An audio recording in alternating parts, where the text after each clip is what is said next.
सभी को जय गुरु जी। जय निर्धर भी। आशा करते हैं आप सभी ठीक होंगे। और आज का जो हमारा टॉपिक है वो हमें आएगा तो गुरु जी की कृपा से ही आएगा, वैसा तो आने का नहीं। पहले भी समझ नहीं आएगा, अभी भी समझ नहीं आएगा। बिना गुरु की कृपा के कुछ समझ ही नहीं आ सकता दुनिया में। तो इसलिए पहले गुरु जी को चरण वंदन करते हुए, उनके चरणों में प्रेम भरा वंदन, और उनसे प्रार्थना करते हुए कि हम जो पढ़ाई करेंगे, अभी जो पढ़ने जा रहे हैं, वो हमें आपकी कृपा से समझ आ जाए। हमें कुछ नहीं आता। इसीलिए हम आज की जो क्लास है वो शुरू करते हैं। उससे पहले ओम श्री परमंसाय नमः, श्री सद्गुरुदेवाय नमः। ओम श्री सद्गुरुदेवाय नमः, श्री सद्गुरुदेवाय नमः। गुरु जी के लिए पहले दो या चार पंक्तियां बोलते हुए कि मुख पर आपका नाम सदा हो, मुख पर आपका नाम सदा हो, सुंदर छवि हो मेरे नैनों में, काम यही निज दिन मेरा हो, ध्यान लगाऊं श्री चरणों में। काम यही निज दिन मेरा हो, ध्यान लगाऊं श्री चरणों में। क्योंकि वहीं से सब शुरू हुआ है और वहीं पे सब समाप्त है। इसलिए हमेशा गुरु के चरणों का वंदन होना चाहिए। 24/7, 365 दिन, 660 सेकंड, 100 मिली सेकंड, जितने भी कम से कम जा सकते हैं उतने में स्मरण होते रहना चाहिए। रुकना नहीं चाहिए कभी भी। तो इसी के साथ हमारा जो आज का टॉपिक है वो है थायराइड ग्लैंड। हम देखते हैं थायराइड ग्लैंड से संबंधित बहुत सारी बीमारियां हैं, जिसमें मुख्य है हाइपोथायरॉयडिज्म और हाइपर थायरॉयडिज्म। बात यह है कि हम इसको जान तो लेंगे कि ये हाइपो है, हाइपर है, पीएसएच कम है, ज्यादा है। लेकिन उससे पहले एक बेसिक चीज समझ आनी चाहिए कि थायराइड ग्लैंड होता क्या है और एक कार्य कैसे करता है, कहाँ पे होता है। ये सबसे पहले हमें ये बेसिक नॉलेज चाहिए कि थायराइड ग्लैंड क्या होता है। तो इसी के साथ हम देखेंगे कि आज का जो हमारा टॉपिक है वो ऐसा ग्लैंड है जो बचपन से ही हमारे लिए बड़ा महत्वपूर्ण है। जैसा कि हम आमतौर पर देखते हैं, जो सीपी चाइल्ड आते हैं उनसे हम पूछते हैं हमेशा उनके माँ बाप से कि बच्चे को कभी कोई दिक्कत तो नहीं थी, ये माँ को कभी कोई कॉन्स्टिपेशन रही हो, पीपी की दिक्कत रही हो, हाइपोथायराइडिज्म रहा हो बच्चे को, माँ को। उसी से हम अंदाजा लगाते हैं कि हो सकता है बच्चे को भी यही हाइपोथायराइडिज्म की दिक्कत हो, जिसके कारण से ये समस्या आई है।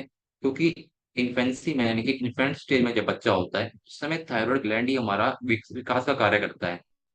और इसकी थोड़ी सी गड़बड़ी से भी बड़ी समस्याओं का आगमन होता है। लेकिन उससे पहले जरूरी ये है कि हम इसकी बेसिक जानकारी लें, पता तो चले ये होता क्या है, कैसे काम करता है।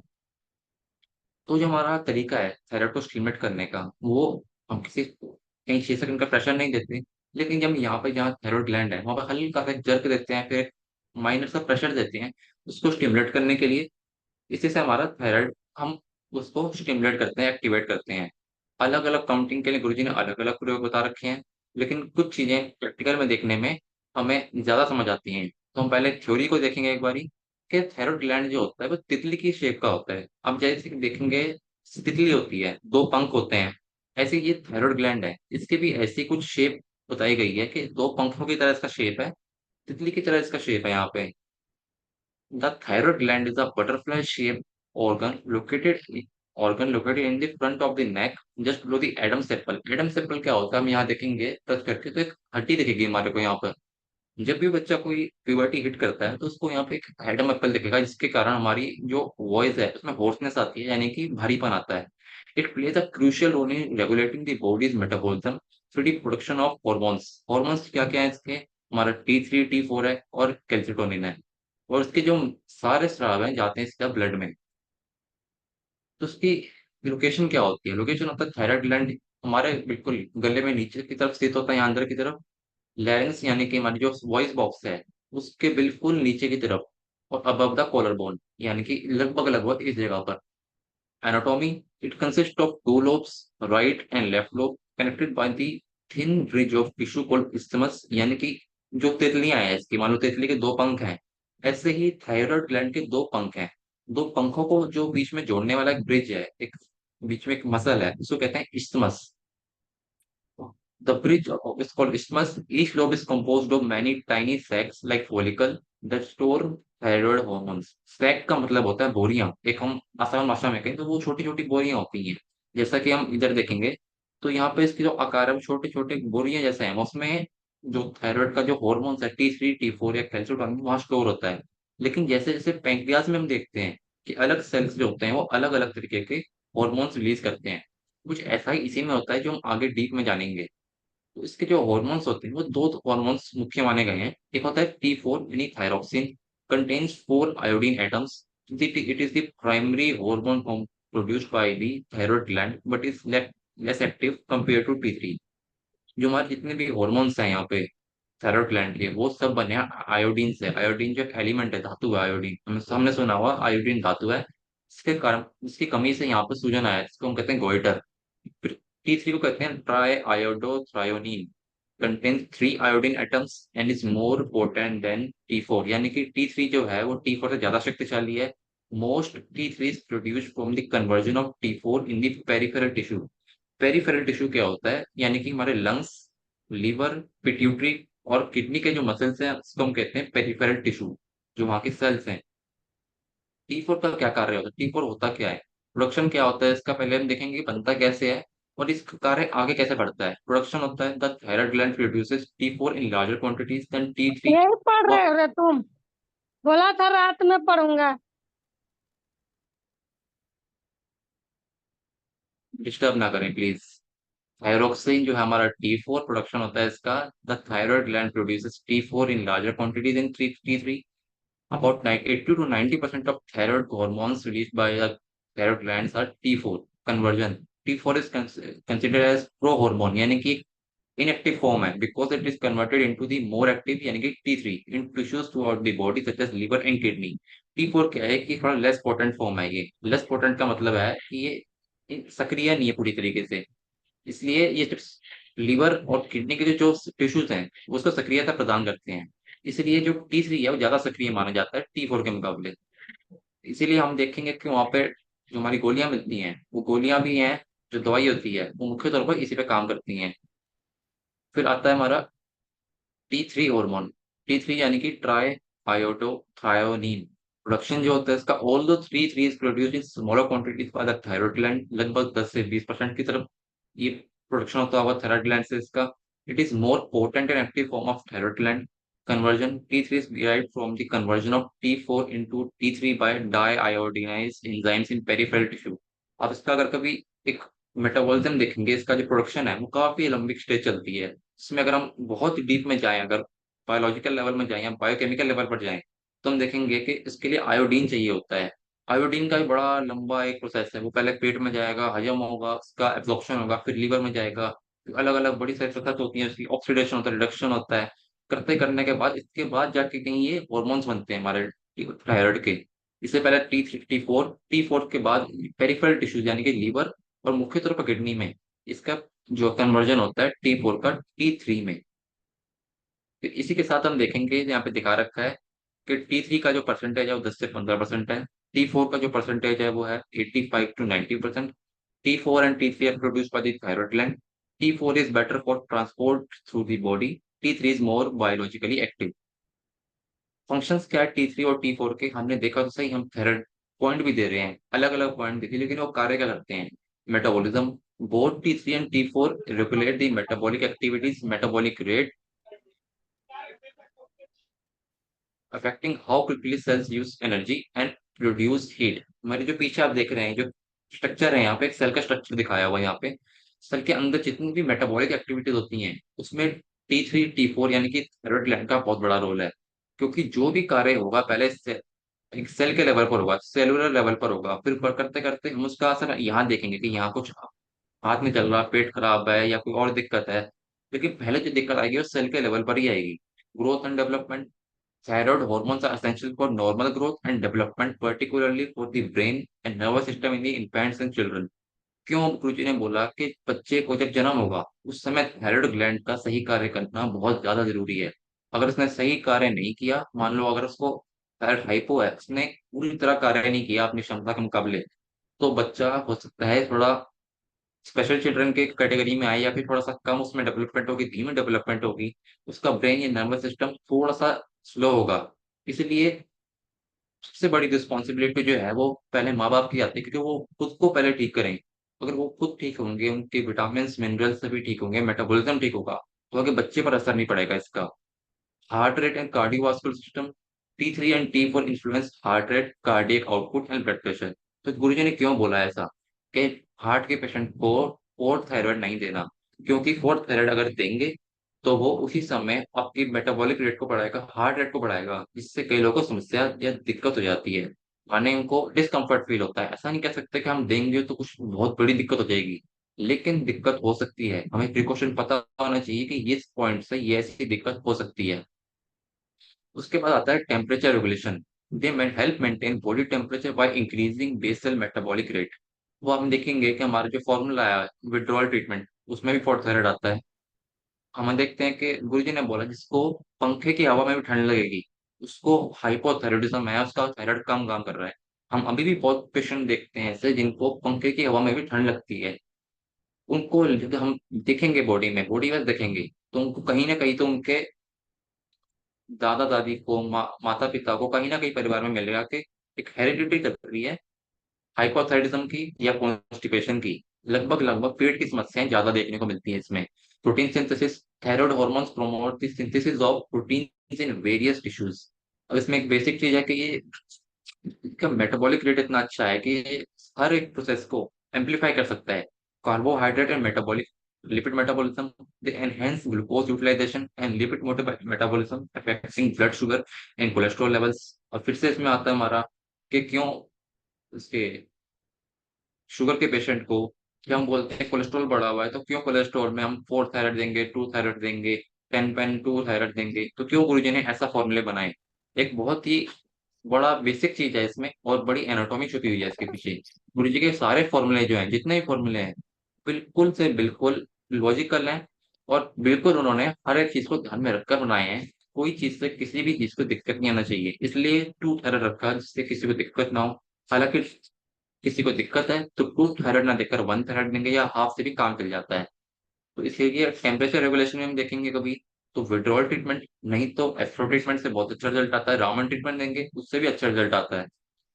फिर आगे देखेंगे हम कि the production and release of T3 and T4 are regulated by a feedback loop involving the hypothalamus and pituitary gland। अब ये खुद तो रिलीज नहीं होता, कोई भी चीज हमारे बॉडी में अपने आप से तो नहीं हो रही। उसको कहीं से तो सिग्नल चाहिए कि हाँ तुम्हें अब रिलीज करना है, अब रोकना है। तो जैसे गुरुजी ने बोला कि हमारा जो न्यूरोथेरेपी है, ये फीडबैक सिस्टम पर काम करती है, यानी कि बॉडी को जब जिस चीज की आवश्यकता होगी वह तब उस चीज को अपने आप रिलीज करवाएगा, अपने आप यूटिलाइज करेगा। उससे हमारे इसलिए ट्रीटमेंट से बहुत कुछ साइड इफेक्ट देखने को नहीं मिलता जिससे हम कहेंगे इसका कोई साइड इफेक्ट है, क्योंकि बॉडी अपने आप उसको, बॉडी खुद में समझदार है, ये खुद एक बायोलॉजिकल क्लॉक है।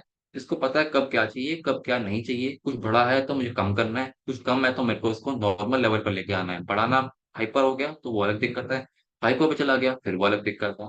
इसमें पहले आता है hypothalamus releases thyrotropin releasing hormone.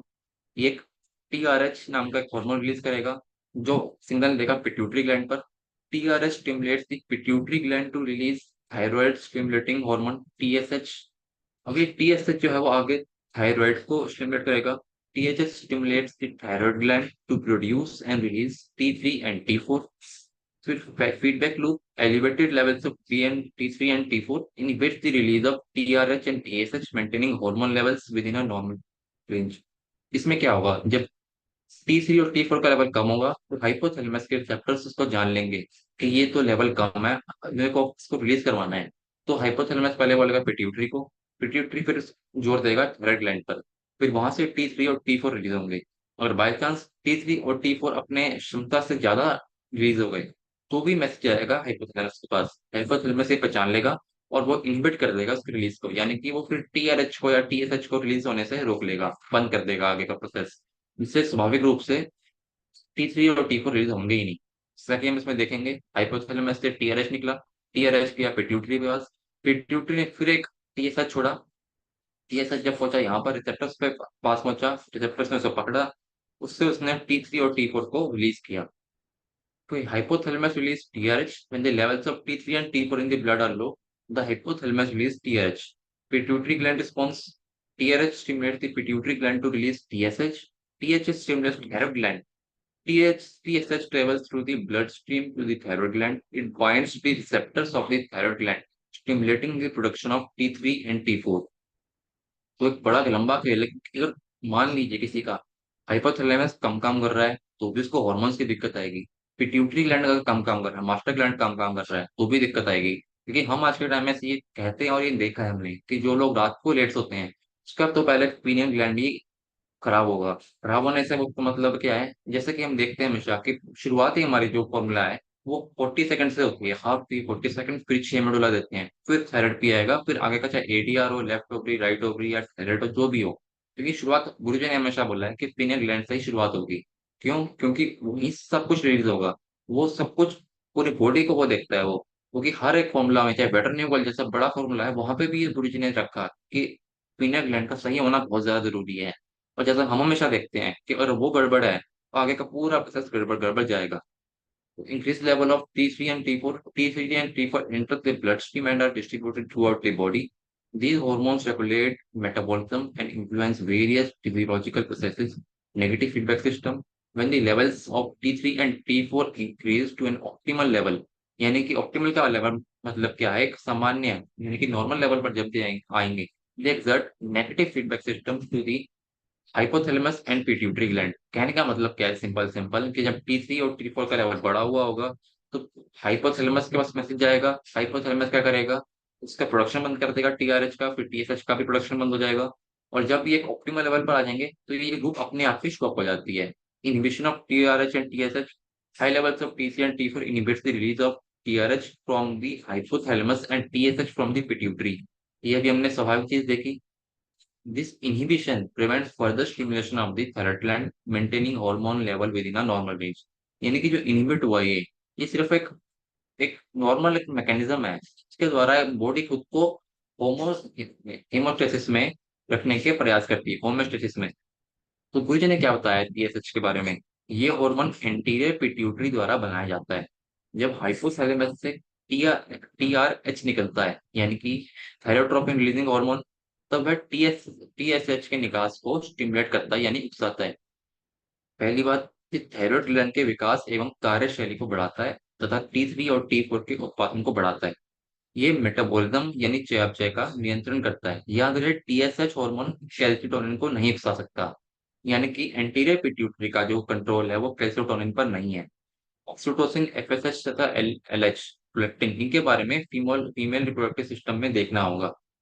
Thyroid gland के कार्य, ये तीन हॉर्मोन्स बनाते हैं, T3, T4 और कैल्सिटोनिन। T3 एवं T4 मिलकर कार्बोहाइड्रेट्स, प्रोटीन्स एवं फैट्स के मेटाबॉलिज्म यानी चयापचय की देखभाल करते हैं एवं शरीर के विभिन्न ऑर्गन्स के मेटाबॉलिक रेट तथा शरीर में गर्मी के उत्पादन का ध्यान रखते हैं।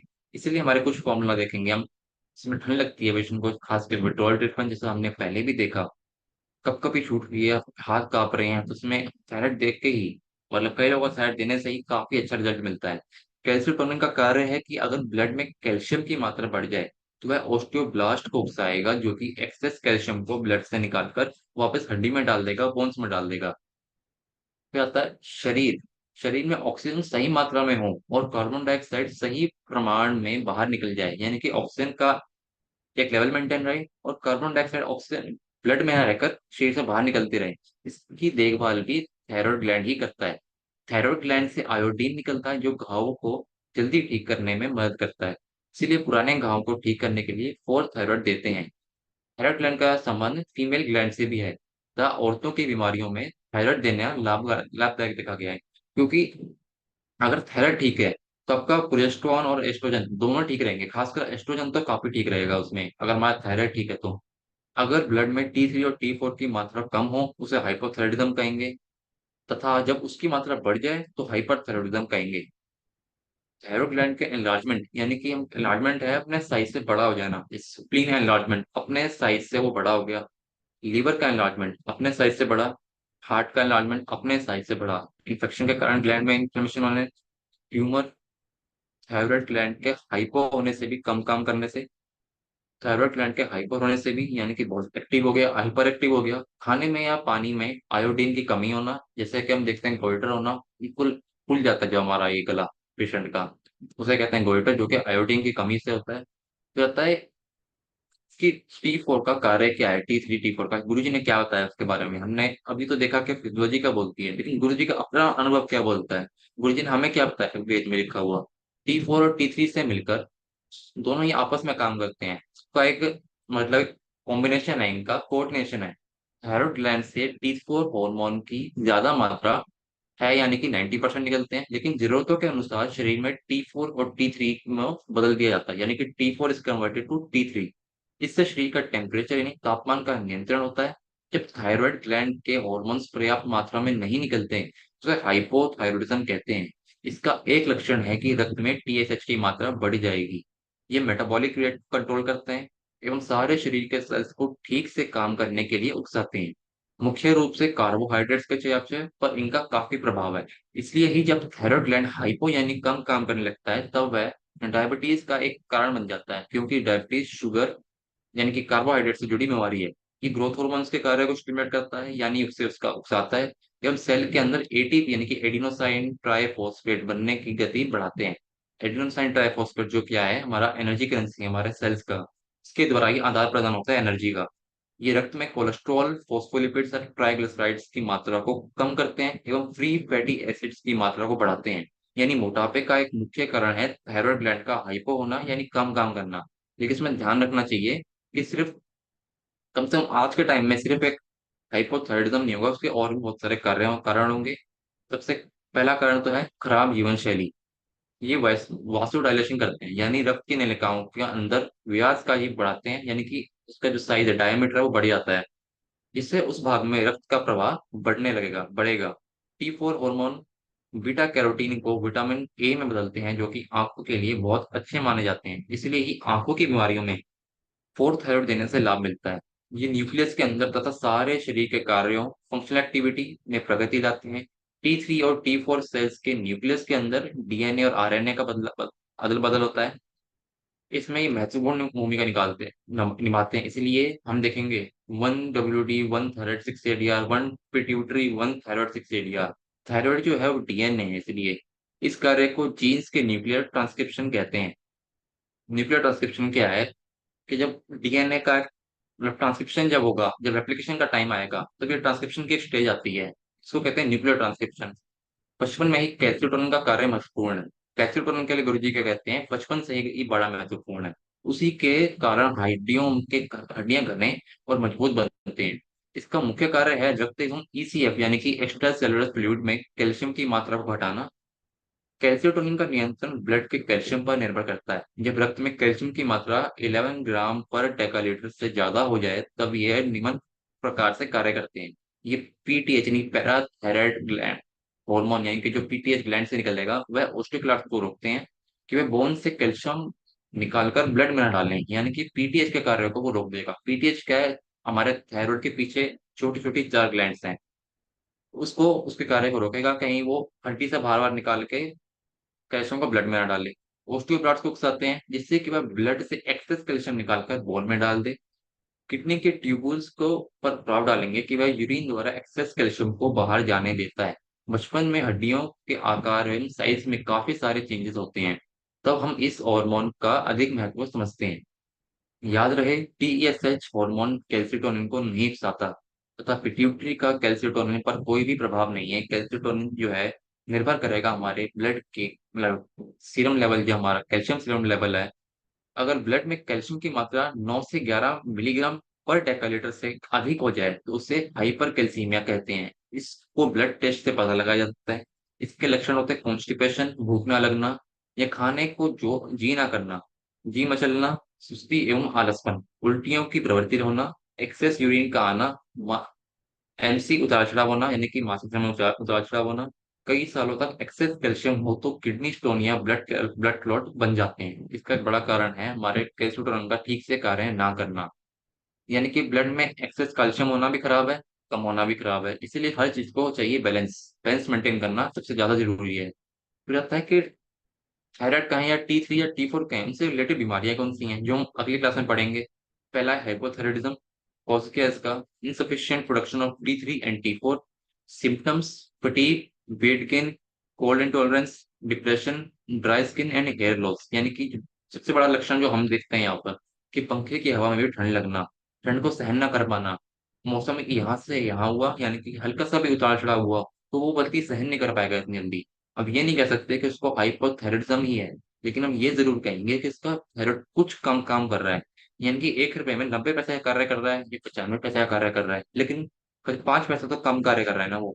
ट्रीटमेंट इसका तो एलोपैथी में अलग चलता है, लेकिन हमारा ट्रीटमेंट बिल्कुल अलग है। Hyperthyroidism cause excessive production of T3 and T4। Symptoms: weight loss, heat intolerance. यानी कि हाइपरथायरॉयड जिसको होगा वो हीट सहन नहीं कर पाएगा। Rapid heartbeat, anxiety and tremors, यानी कि हाथ कांपना, बेचैनी होना, बदन का कम होते जाना, पतले होते जाना। जैसे कि हम आसान भाषा में क्या कहते हैं, कौन सा थायराइड है, मोटे मोटे होने वाला है कि पतले होने वाला है। तो इसी तरह यहाँ पर दिखाया गया है कि हाइपरथायराइडिज्म में एक्सेस, जब मेटाबॉलिज्म रेट बहुत ज्यादा बढ़ जाएगा तो हम पतले होने लग जाएंगे, गर्मी सहन नहीं होगी, हार्ट की गति तेज होने लग जाएगी। फिर डायग्नोसिस क्या होता है इसका, कि रिपोर्ट में दिखेगा कि लो TSH है, ये हाई T3 T4 लेवल है। ट्रीटमेंट इसमें देखते हैं वो हाई एंटी थायराइड ट्रीटमेंट, यानी कि कहीं ना कहीं ये आपका ऑटोइम्यून में भी आता है, कोई इन्फेक्शन हो वहाँ पे, कोई वहाँ पे ट्यूमर हो, ट्यूमर से भी वहाँ पे हाइपर एक्टिविटी आ जाती है। इसके बाद है, जैसा हम हर बार बताते हैं कि बात करते हैं कि गुरु जी ने बताया था कि थायराइड के कम काम करने से 4 प्रकार की मुख्य बीमारियां आती हैं। पहला है एथेरोस्क्लेरोसिस, दूसरा है डायबिटीज, तीसरा है हार्ट प्रॉब्लम, चौथा है किडनी। जैसा हमने भी पीछे देखा कि कैसे ये कार्बोहाइड्रेट, प्रोटीन, फैट्स, लिपिड्स के, फॉस्फोलिपिड्स के मेटाबॉलिज्म में कार्य करता है। और जब एक सिर्फ थायराइड के कम काम करने से कितनी सारी बीमारियों का आगमन हो जाता है, इसलिए हमारे थायराइड का काम करना बहुत ज्यादा जरूरी है। हम देखेंगे इसका रॉ मटेरियल क्या है। थायराइड का जो रॉ मटेरियल है वो आमतौर पर दो है। पहला है तो आयोडीन है, जो जिससे बना ही है वो तो। T3 T4 का सबसे ज्यादा बेसिक मटेरियल है आयोडीन। और TAA यानी कि tyrosine amino acid. The raw material necessary for the production of thyroid hormones, यानी कि T3 and T4 are primarily iodine and the amino acid tyrosine. Raw material for the T3 and T4 production are iodine. Source होता है iodine का, जो हम खाना खाते हैं। Iodine is an essential mineral obtained from the diet. It is found in iodized salt, seafood, dairy product, and some raw food and vegetables. Role क्या है इसका, iodine is crucial for the synthesis of T3 and T4, यानी कि triiodothyronine and T4 thyroxine, as it is a key component of this hormones. अगला है हमारा tyrosine amino acid, जो हम हर बार देखा है कि TAA का काम करना बहुत ज्यादा जरूरी है। Tyrosine is a non-essential amino acid that can be synthesized by the body from another amino acid called phenylalanine. It is also found in protein-rich foods such as meat, dairy product, nuts, and soy product. Role क्या है इसका? Tyrosine forms the backbone of the thyroid hormones. It combines with iodine to create T3 and T4. अब hypothyroidism होने में वो कहते हैं एक चीज तो आती है कि यहाँ से मैकेनिज्म हमारा स्लो है, हमारा हाइपोथैलेमस कम काम कर रहा है, पिट्यूटरी को सही टाइम पर मान लो उसने कार्य नहीं किया या आपको लेट सो रहे हैं, उससे भी हुआ है। लेकिन एक बड़ा कार्य है कि हमारा रॉ मटेरियल ही नहीं है बॉडी में। अगर रॉ मटेरियल नहीं होगा, हमारा आयोडीन की कमी होगी, टायरोसिन अमीनो एसिड की कमी होगी, जो बिल्कुल से बेसिक मटेरियल हमारे थायराइड के लिए, तो भी हाइपोथायराइडिज्म की दिक्कत हो सकती है। ऐसा हमने अपनी प्रैक्टिस में देखा है। इसलिए जो हम बिल्कुल से बिल्कुल सिंपल ट्रीटमेंट देंगे, एनियन देंगे, न्यूट्रल देंगे, जो बॉडी अपने आप कार्य करने लगेगी, जब वो जमी मशीन सालों से जो जो काम नहीं कर रही वो चलनी शुरू होगी, हरकत में आएगी, तो अपने आप ही वो रॉ मटेरियल से पक्का सामान बनाएगी, कच्चे से पक्का माल बनाएगी। और पक्का माल जब एक फाइनल फॉर्म में आएगा तो हमें इसीलिए इसमें अच्छा एक रिजल्ट मिलना शुरू होता है। तो हर चीज जरूरी है, चाहे हमारा बॉडी का कोई ऑर्गन कम काम कर रहा हो या हमारा खाना हो। देख, सबसे पहला हमारा कार्य आता है कि पेट को ठीक करना। एकदम से बड़ा फॉर्मूला देना इसमें एडवाइस नहीं किया जाता कभी भी, क्योंकि एक लंबे समय से चलती बीमारी है। जब लंबे समय से चल रही है उसको हमें समय देते देते ही ठीक करना होगा, उसका लाइफस्टाइल ठीक करनी होगी, खाना ठीक करना होगा, वह वो खाना देना होगा जिसका फायदा करे। जंक फूड से दूर रहना चाहिए इसमें। तो ये बिल्कुल एक बेसिक हमारा क्लास था, एक बेसिक एक मटेरियल था उसके लिए समझने के लिए कि थायराइड क्या होता है। इसके अगले क्लास में हम देखेंगे कि हाइपोथायराइडिज्म क्या होता है, हाइपरथायराइडिज्म कैसे काम करता है, उसके कारण क्या क्या होता है, कॉज क्या होते हैं। क्योंकि आज के समय में हमें अलग अलग चीजें देखने को मिलती हैं। क्योंकि कई बार होता है कि हाइपरथायराइडिज्म है, हम सोचें कि सिर्फ 2 पेन देंगे हम हाइपर एक्टिविटी के लिए, लेकिन इसमें कई बार निकलेगा कि इसको तो ऑटोइम्यून डिजीज है, वो तो ऑटोइम्यूनिटी पहुंच चुका है चीज। हाइपोथायराइडिज्म में कई बार ऐसा होता है, यहाँ पे सूजन आ जाना, कई बार हम सोचेंगे कोई गांठ है, लेकिन कई बार होता है यहाँ पे थायराइड में ही सूजन आ रखी रहती है, थायराइड की कोई गांठ होती है। इन सब चीजों को ध्यान में रखना बड़ा जरूरी है हमारे डायग्नोसिस के लिए। तो जैसा कि अभी हमने देखा कि थायराइड कैसे काम करता है, इसका एक नेगेटिव फीडबैक सिस्टम होता है जो कि हाइपोथैलेमस से शुरू होता है। लेकिन हम कहेंगे कि नहीं, पहले शुरू होगा ये पिनियल ग्लैंड से। फिर इसके दो हॉर्मोन्स हैं, वो सब कैसे कैसे काम करते हैं, इसके दो लोब्स होते हैं, राइट लोब, लेफ्ट लोब। तितली की तरह इसका शेप होता है। दो लोग होते हैं, बीच में जो इसका एक ब्रिज है जोड़ने वाला, इसको कहेंगे इस्थमस, जो कि ट्रैकिया के बिल्कुल ऊपर होता है। तो इसी के साथ अगर हम देखें तो हम इसको कंटिन्यू करेंगे अगली क्लास में। इसी के साथ जय गुरु जी, जय न्यूरोथेरेपी। और गुरु जी के लिए दो पंक्तियां या चार पंक्तियां, वो आपके ऊपर है। करूं सेवा आपके चरणों की, जब जाऊं आपके धाम में, चरणों में आपके मिल जाए सुख चारों धाम के। चरणों में आपके मिल जाए सुख चारों धाम के। इसी के साथ जय गुरु जी, जय न्यूरोथेरेपी। परमात्मा का धन्यवाद, गुरु जी का धन्यवाद, यूनिवर्स का धन्यवाद, आप सबका धन्यवाद। जय गुरु जी, जय न्यूरोथेरेपी। जय गुरु जी, जय नीरज। जय गुरु जी, जय न्यूरोथेरेपी। बहुत बहुत धन्यवाद प्रविंदर जी एवं सभी ग्रुप में जुड़े हुए